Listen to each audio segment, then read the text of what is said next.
ఇంట్లో ఉన్న బంగారాన్ని విడిపించి ఆ రోజు ఆన్లైన్ రేటుకే మేము కొంటాం. Sharma gold company. Suman TV ప్రేక్షకులకి నమస్తే. మరి ఇప్పుడు ఈ సంవత్సరాన్ని కంప్లీట్ చేసుకొని వేరే సంవత్సరానికి ఇంగ్లీష్ క్యాలెండర్ ప్రకారం అయితే వెళ్తున్నాం. కానీ రానున్న నెక్స్ట్ ఇయర్‌లో ఎట్లుంటది అనే ఆలోచన ఇప్పటి నుంచే మనలో మొదలైపోతది. ఇవన్నిటిని తెలుసుకోవాలని ఎంతో ఆతృతగా ఉంటది ప్రతి ఒక్కరికి. అందుకోసమే వీటన్నిటికీ ఒక కరెక్ట్ పర్సనే ఈరోజు మన స్టూడియోలో ఉన్నారు. ఆయన్నే అయ్యప్ప శ్రీకృష్ణ సుధీ గారు. సో, ఆ గురువుగారితోనే అడిగి తెలుసుకొని మరి అన్ని పరిస్థితులు ఏ విధంగా ఉండబోతున్నాయి, అనుకూలంగా ఉండబోతున్నాయా? లేకపోతే ఏమన్నా విజృంభించబోతున్నాయా? ఇవన్నీ తెలుసుకోవడానికి నేను ఇక్కడ ఉన్నా. మరి గురుగారితో మాట్లాడి తెలుసుకుందాం. నమస్తే గురుగారు. నమస్కారం అండి. గురుగారు నిజంగా ఇవన్నీ తెలుసుకోవాలంటేనే ఫస్ట్ కొంచెం భయంగానే ఉంది నిజం చెప్పాలంటే. ఎందుకంటే పరిస్థితులు ఆల్రెడీ కొంచెం అల్లకల్లోలంగా ఉన్నాయి. రాష్ట్రంలో కావచ్చు, దేశంలో కావచ్చు. సో, కొన్ని పొలిటికల్‌గా అంటే రాజకీయంగా కూడా కొన్ని మార్పులు రావచ్చనేవి కూడా కొంతమంది అంటూ మాట్లాడుకుంటూ ఉన్నారు రాజకీయవేత్తలు. సో, మీరేమంటారనేది ఇప్పుడు మాకు చాలా ఇంపార్టెంట్.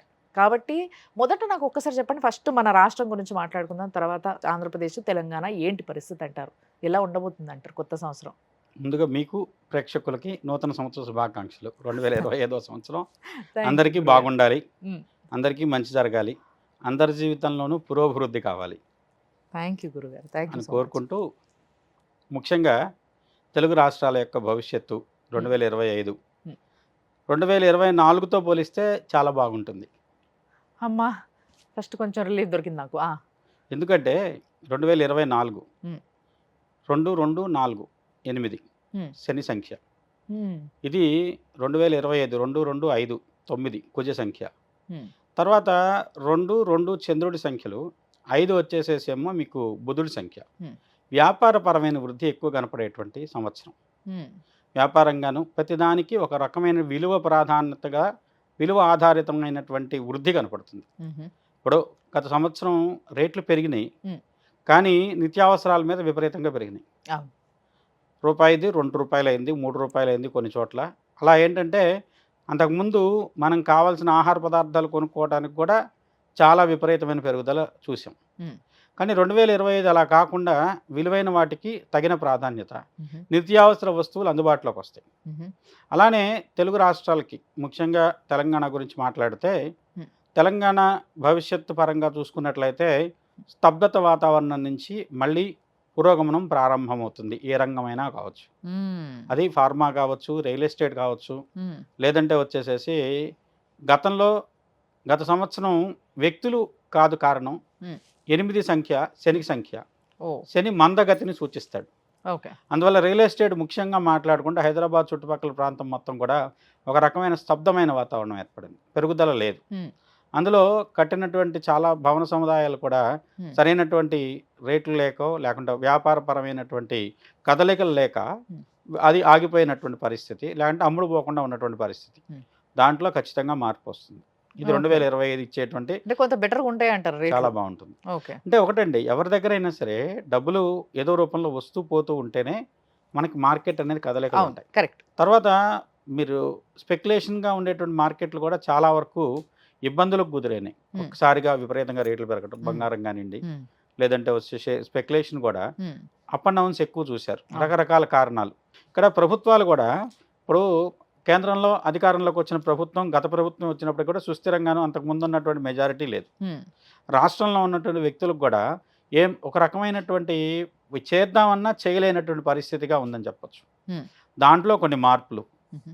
కొన్ని చోట్ల కొంతమంది వ్యక్తుల యొక్క అధికార మార్పు కూడా జరగడానికి అవకాశం ఉందని చెప్పొచ్చు. హుహు. ఇప్పుడు ఎవరు ఏంటి అనే దానికంటే వాళ్ళ వ్యక్తిగత జాతకం వచ్చినప్పుడు మాట్లాడుకోవచ్చు. కానీ వ్యక్తులుగా ఉన్నటువంటి అధికారంలో ఉన్నటువంటి వ్యక్తులు కొంతమంది మారి కొత్త వ్యక్తులు అధికారంలోకి రావడానికి ఆస్కారం అంటే కలిగించేటువంటి ఏ సంవత్సరం అని చెప్పొచ్చు. రాష్ట్రంలో అనేది ఏమని చెప్తారు? తెలంగాణలోనే ముఖ్యంగా. తెలంగాణలోనే. ఓకే. హ్మ్. తెలంగాణలో లేదు, కొంతమంది కొత్త వ్యక్తులకు ఇప్పుడు మంత్రివర్గ విస్తరణ లాంటివి జరిగి కొత్త వ్యక్తులకు పదవులు రావచ్చు. హుహు. ఇలాంటి వాటికి 2025 మంచి వేదిక అవుతుంది. ఓకే. ఏదైనా యువకుల్లో మంచి ఉత్సాహం, హ్మ్. ఆశ ఇవైతే ఏర్పడతాయి. ఓకే. అలాగనే ఇంకొక విశేషం ఏమిటంటే, ఇప్పుడు ఉన్న సంవత్సరంలో జరిగేటువంటి, మీరు గమనిస్తే 25 హ్మ్. శతాబ్ద కాలాన్ని ఒక యూనిట్గా తీసుకుంటే 25 సంవత్సరాలు గడిచిపోయినాయి.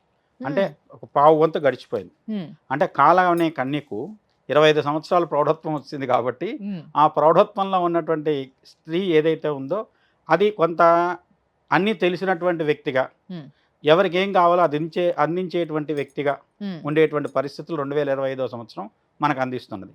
అంటే అసంతృప్తులు చాలా వరకు తొలగించబడతాయి. ఓకే. అది వ్యక్తుల్లో కావచ్చు, సమాజంలో కావచ్చు, వర్గాల్లో కావచ్చు, కులాల్లో కావచ్చు, మతాల్లో కావచ్చు. గత సంవత్సరం చాలా చోట్ల విపరీతమైన ధోరణులు ప్రబలినటువంటి విపరీత ధోరణిలో ఒక సామరస్యత లేకుంటే ఒక సమతుల్యత ఏర్పడుతుంది. భక్తిభావం జనాల్లో పెరుగుతుంది. ఆ భక్తి వల్ల జనాల్లో చాలామంది వచ్చేసేసి పాప భీతి కలుగుతుంది. తప్పు చేయకూడదు, లేదంటే తప్పు చేస్తే ఏదో రకమైనటువంటి ఇబ్బందులు ఉన్నాయి. ఆ పాప భీతి వల్ల చాలామంది ఏమైందిలే, ఎవరు చూస్తున్నారులే అనే చేసేటువంటి పనులు ఆగుతాయి. తద్వారా వచ్చేసి కొంత నేరాల సంఖ్య కానివ్వండి, లేకుంటే సరైనటువంటి వ్యక్తిగతంగా సరైనటువంటి కార్యక్రమం ఉంటే ఆ పనిలో నిమగ్నత ఏర్పడుతుంది. దానికి కుజుడు కారకుడు అవుతాడు. అలానే కొన్ని వ్యవస్థలు బలీయం అవుతాయి. పోలీస్ వ్యవస్థ కానివ్వండి, లేకుంటే వచ్చేసి రక్షణ సంబంధమైన వ్యవస్థలు బలీయంగా మారుతాయి. నేరాల సంఖ్యలు తదనుగుణంగా తగ్గుతాయి. ఆ విషయంలో 2025 మనకు చాలా మేలు చేసే సంవత్సరం. ఒక పాత తరానికి కొత్త తరానికి మధ్యస్థంగా ఉండేటువంటి మార్పులకు నాంది అయ్యేటువంటి సంవత్సరంగా 2025 చెప్పచ్చు. కొంచెం రిలాక్సేషన్ వస్తుంది అన్నట్టు మొత్తం మీద మీరు చెప్పిన దాన్ని వింటుంటే అయితే నాకు ఓకే, లాస్ట్ ఇయర్ కన్నా కూడా అన్ని షాకులు, అన్ని ఆశ్చర్యపోయే విషయాల కన్నా కూడా కొంచెం బెటర్గా ఉంటుంది. చాలా బాగుంటుంది. ప్రయాణం కూడా చాలా సులభతరం అవుతుంది. విదేశాలకు ప్రయాణాలు కానివ్వండి, విదేశాల నుంచి ఇక్కడ రావడానికి కానివ్వండి, అడ్డంకులు కానివ్వండి, ఇలాంటి కస్టమ్స్ సంబంధించినటువంటి చెకింగ్లు కానీ వాటి విషయంలో సులభతరమైనటువంటి మార్పులు జరుగుతాయి. తద్వారా ఏంటంటే ప్రయాణపరమైనటువంటిది, ప్రయాణాల్లో రాకపోకల పరంగా ఉండేటువంటి ఇబ్బందులు తొలగి సౌఖ్యవంతమైన ప్రయాణాలు జరుగుతాయి. ఓకే. సో మరి ఆంధ్రప్రదేశ్కి వస్తే, ఆంధ్రప్రదేశ్ అనేది ఇప్పుడు కొత్తగా చిగురిస్తూ చాలా అద్భుతంగా అడుగులేస్తూ ముందుకెళ్తున్న రాష్ట్రం. మరి ఈ రాష్ట్రం పరిస్థితి ఎలా ఉంటుందంటారు? అక్కడ నాయకుల పరిస్థితి ఎలా ఉంటుందంటారు? ఆంధ్రప్రదేశ్ పరిస్థితుల్లో కొన్ని ఇబ్బందులు గోచరిస్తున్నాయి.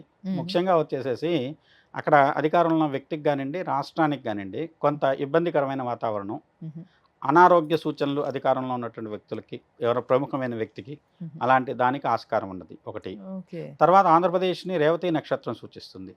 రేవతి నక్షత్రం మీనరాశిలోకి వస్తుంది. మార్చి 29 నుంచి శని మీనరాశిలో ప్రవేశిస్తున్నాడు. అలాగనే వచ్చేసి రాహు మీనరాశి నుంచి వచ్చేసేసి మేలో వచ్చేసేసి మన కుంభరాశిలోకి వెళ్తాడు. అలానే గురుడు యొక్క స్థితి జూన్ తర్వాత ఆ రాశి నుంచి అర్ధాష్టమంలోకి వెళ్తాడు. తద్వారా కొన్ని బలీయమైనటువంటి శక్తులు ప్రతిఘటనను ఎదుర్కోవాల్సినటువంటి పరిస్థితి. సామరస్యంగా ఉన్నటువంటి వ్యక్తులతో సామరస్యం చెడుతుంది. అది కేంద్ర ప్రభుత్వం కావచ్చు, లేకుంటే వచ్చేసి కొంత అంతర్గతంగా ఉన్న వ్యక్తుల్లో కావచ్చు. తద్వారా వచ్చేసి కొంత ఘర్షణాపూరితమైన వాతావరణం వ్యక్తుల మధ్య కానీ శక్తుల మధ్య కానీ ఏర్పడటానికి అవకాశం ఉంది. ఈ విధమైన పరిస్థితుల్లో రాష్ట్రం ఆర్థికంగా మటుకు బాగుందని చెప్పొచ్చు. ఎందుకంటే రాహు యొక్క స్థితి మార్పు వల్ల మే తర్వాత పురోగమనం అధికంగా ఉంది. సో ఈ లెక్కన వాళ్ళ యొక్క క్యాపిటల్ ఏదైతే అమరావతి ఉందో ఇది బాగా అభివృద్ధి చెందుతుందంటారా?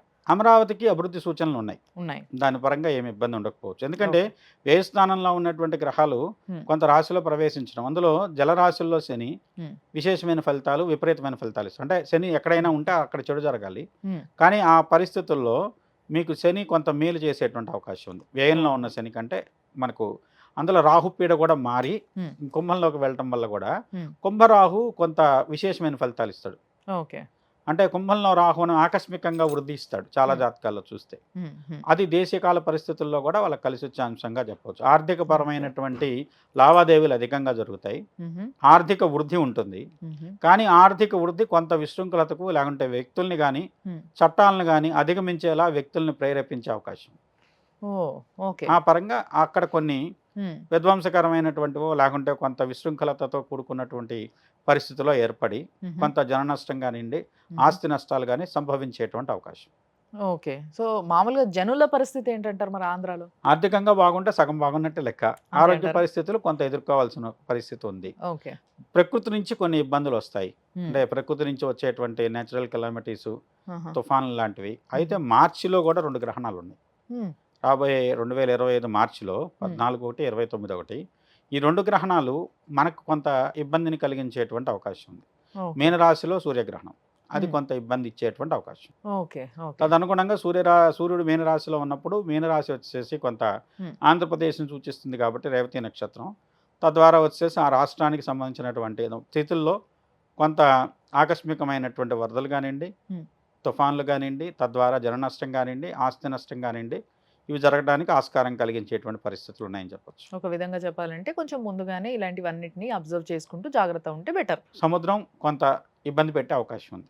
ఓకే. ఓకే. అంటే తీర ప్రాంతం ఎక్కువ ఉంది కాబట్టి, అవును. తీర ప్రాంతం ఎక్కువ ఉన్న రాష్ట్రాలకు ఇంకా వచ్చే సూర్యగ్రహణం కొంత ఇబ్బంది కలిగించేది మీనరాశిలో కాబట్టి. హుహుహుహు. అందువల్ల అనుగుణంగా కొంచెం ఇబ్బందులు ఉంటాయని చెప్పొచ్చు. మరి 29వ తారీఖున ఇంకొక గ్రహణం ఉందన్నారు కదా!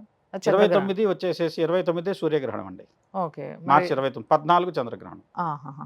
ఓకే. సో, 29 తారీఖున వచ్చే ఆ సూర్యగ్రహణం వల్ల కొంత ఇబ్బందులైతే ఉన్నాయి. ఉన్నాయి.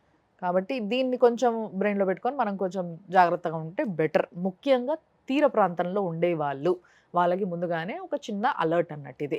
మరి దేశం గురించి ఆలోచిద్దాం గురుగారు ఒక్కసారి. అంటే ఇది చాలా పెద్దది. ఓవరాల్‌గా అందరిని కన్సిడర్ చేస్తూ చెప్పాల్సి ఉంటది దీంట్లో. మరి దేశం పరిస్థితి ఏ విధంగా ఉంటది? ఆర్థిక పరిస్థితి గాని, రాజకీయ పరిస్థితి గాని? ఆర్థిక పరిస్థితి, రాజకీయ పరిస్థితులు గమనిస్తే మార్చి 29 శని మారేది. హ్మ్. కర్కాటక రాశిలో స్వాతంత్రం పొందిన దేశానికి హ్మ్. మంచి పురోగమనాన్ని ఇస్తుందని చెప్పొచ్చు. ఓహ్! చాలా అద్భుతమైన ఫలితాలు ఉంటాయి. హ్మ్. అష్టమంలో రాహు కీర్తి ప్రతిష్టలు ఇస్తాడు. అష్టమే యశప్రదాత్రే అంటాం.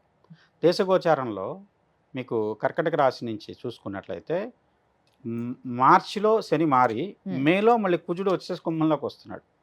శని ఏ ప్లేస్ నుంచి అయితే వెళ్తున్నాడో అదే స్థానానికి రాహు యొక్క రాక తటస్థిస్తుంది. అయితే ఇక్కడ జూన్ వరకు కర్కటక రాశిలో ఉన్నటువంటి కుజస్తంభన. ఓకే. ఈ కుజస్తంభన కొంత ఒక అడుగు ముందుకి 2 అడుగులు వెనక్కి అన్నట్లుగా ఉంటుంది. జూన్ తదుపరి నుంచి చాలా అద్భుతమైనటువంటి యోగాలు దేశీయంగా ఉంటున్నాయి. రాజకీయ అస్థిరతలు తొలుగుతాయి. దేశం మొత్తం ఒక తాటికి తీసుకువచ్చేటువంటి ప్రయత్నాలు సఫలీకృతం అవుతాయి దేశీయంగా. అంటే ఇప్పుడు జమిలి ఎన్నికలు అంటున్నారు, అలాంటివి ఒక నిర్ణయం తీసుకోవడానికి ఆస్కారం ఉంది. అలాగనే వచ్చేసేసి కనుక దేశంలో ఇప్పటి వరకు ఒక విభజన రకరకాలుగా జరుగుతుంది. ప్రాంతాల రూపంలోనూ, మతాల రూపంలోనూ, కులాల రూపంలోనూ. ఆ విభజన అనేది కాకుండా దేశం మొత్తం ఒకటే అనేటువంటి భావన పెరగడానికి ఆస్కారం. ఓకే. ఎందుకంటే కుటుంబం సర్వతోముఖాభివృద్ధి అది దేశంలో కనపడితే అది ప్రతి కుటుంబం ఆనందంతో ఉంటుంది. ప్రతి కుటుంబం ఆనందంతో ఉంటే ప్రతి వ్యక్తి ఆనందంతో ఉంటాడు. ఆ విధంగా ఏంటంటే దేశీయంగా వచ్చేటువంటి కొన్ని అంతర్జాతీయంగా వచ్చేటువంటి మార్పులు భారతదేశ పురోగమనానికి దోహదపడుతున్నాయి. ఓకే. ఒక రకంగా చెప్పాలంటే ఉజ్వలమైనటువంటి మార్గంలోనే దేశం 2025లో పయనిస్తుంది. అధికారంగా సుస్థిరత ఏర్పడటానికి అవకాశం ఉంది. అది వ్యక్తుల పరంగా కాకుండా ఒక రకమైనటువంటి అధికార సుస్థిరతకు దోహదపడేటువంటి కొన్ని శక్తులు బలీయంగా తోడ్పడుతూ ఉన్నాయని చెప్పచ్చు. ఎందుకంటే ఇప్పటి వరకు 2.5 సంవత్సరాలు శని మనం పీడించాడు దేశీయంగా అష్టమ స్థానంలో ఉండి. అతను భాగ్యంలోకి వెళ్తున్నాడు. అలానే వచ్చేసి గురుడు యొక్క స్థితి లాభంలో ఉంది. ఇది జూన్ వరకు ఉంటాడు. తర్వాత కుజుడు జూన్ నుంచి ధనస్థానంలోకి వెళ్తాడు. ఇవన్నీ ఏంటంటే కుజుడు ఒక గ్రహం ఒక పేరు ఉంటే ఇంకో గ్రహం దాని నుంచి ఏదో రకమైనటువంటి అనుకూలతమైనటువంటి వాతావరణంలోకి మారుతుంది. తదనుగుణంగా వచ్చేసి దేశీయంగా కొన్ని మార్పులు వస్తున్నాయి. అయితే జూన్ వరకు కొంత ఘర్షణపూరితమైన వాతావరణం ఉంది. మనకు సరిహద్దు దేశాల్లో జరిగేటువంటి కొన్ని సంఘటనలు దేశీయంగా చాలా మార్పులకు దోహదకారి అవుతున్నాయి.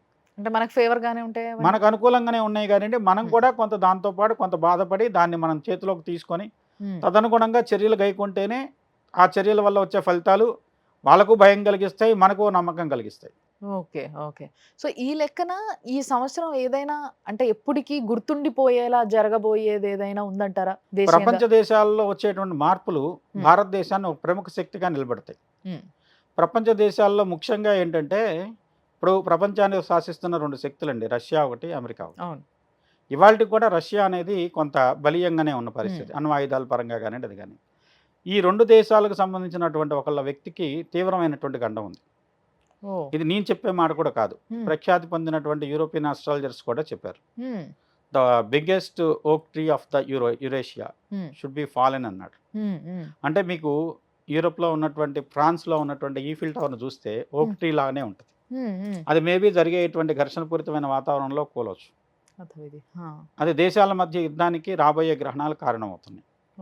దాంట్లో భారతదేశం వచ్చేసేసి ఒక విశిష్టమైన స్థానాన్ని పొందడానికి అవకాశం. ప్రపంచ శాంతికి సంబంధించిన విషయాల్లో భారతదేశం మధ్యవర్తిత్వ పాత్ర కానివ్వండి, లేదా ఒక క్రియాశీలకమైన పాత్రను పోషించి ప్రపంచ దేశాల మధ్య ఒక సమతుల్యమైన వాతావరణాన్ని తీసుకురావడానికి దోహదకారి అయ్యేటువంటి పరిస్థితులు కనపడుతుంది.